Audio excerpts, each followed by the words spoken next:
Seeds of Truth, Episode 1, The Rebranding of a Plant.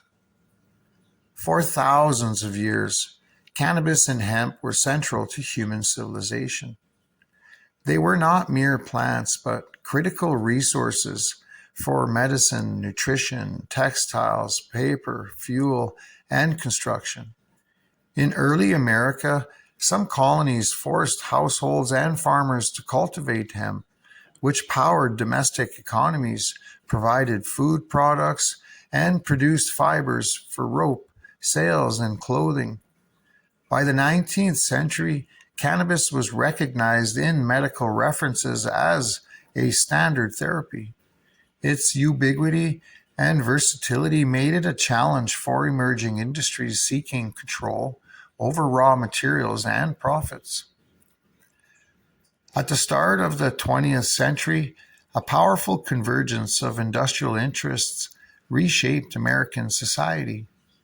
Oil magnates, chemical corporations, timber and paper companies, pharmaceutical investors, cotton farmers, and big tobacco all found themselves in competition with a plant that was renewable, could produce it all, had over 5,000 products, including fibers, fuel, and medicine at low cost and a sustainable source. John D. Rockefeller and Andrew Carnegie leveraged philanthropic and corporate influence to promote synthetic alternatives over traditional remedies. DuPont saw hemp fibers as a threat to rayon and plastics, while newspaper magnates like William Randolph Hearst worried that hemp pulp undercut timber monopolies. Cannabis, once an essential part of daily life, became inconvenient to industrial ambitions. Medical education also shifted. The 1910 Flexner Report standardized curricula around laboratory medicine and pharmaceutical solutions, marginalizing herbal therapies.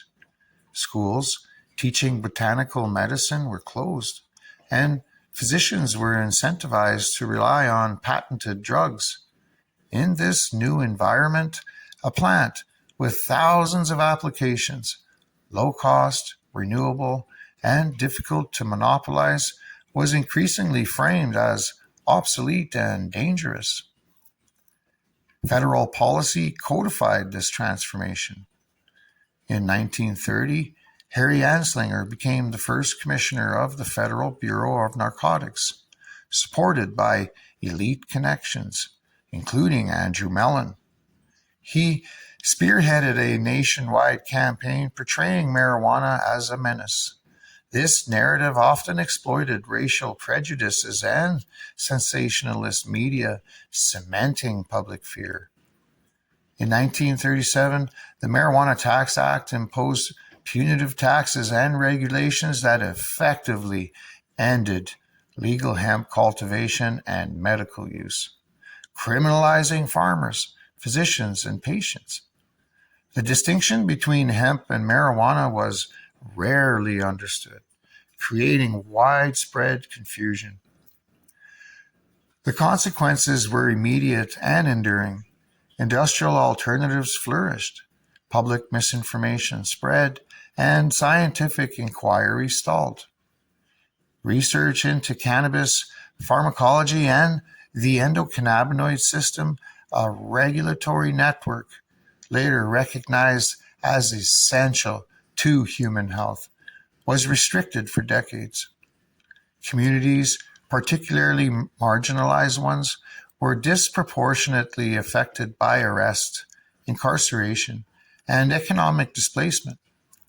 Centuries of cultural and medicinal knowledge were lost, and the plant's potential to sustain local economies, support health, and provide renewable materials was buried beneath regulation and propaganda. Yet the historical record shows this was not an isolated policy choice. It was a structural alignment, industrial incentives converging with regulatory authority, shaping public perception and restricting access to a critical resource. Fear and legal control preceded science, ensuring the dominance of synthetic alternatives and profit-driven industries while suppressing evidence that might challenge these interests. The criminalization of cannabis was a textbook case of policy shaping knowledge and knowledge shaping policy. Understanding this history is essential.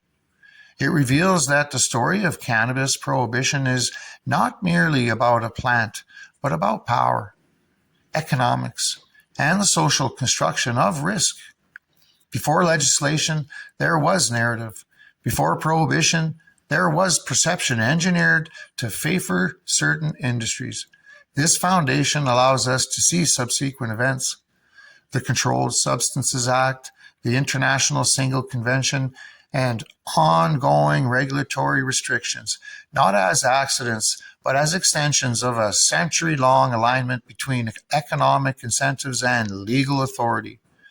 The path forward begins with clarity and truth, recognizing how cannabis was rebranded as dangerous despite millennia of safe use exposes the mechanism of control and opens the door for reform.